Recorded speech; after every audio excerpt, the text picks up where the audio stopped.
one thing I'm going to show you also is sometimes when the torque cable breaks or that mechanism inside of here breaks, you can't open the door from inside or outside because everything's jammed up.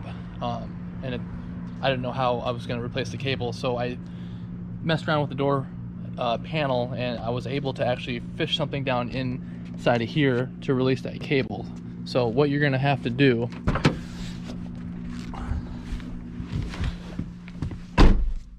is open the panel up enough to get this off here, and you can fish down in between the glass and the door panel. And what you're actually looking at down there, it sits in there like that, right? And this piece right there where that cable attaches, you're actually going to push up on that cable or on that piece like that, and that's actually what unlatches your door. But you won't know that unless you have the door panel off. So it sits in there about here. You're gonna look through there. I'm gonna show you guys how to get this panel off. You gotta pull this cover here. There's a bolt, and there's a bolt. Inside here, you pull this cover off, there's a bolt there.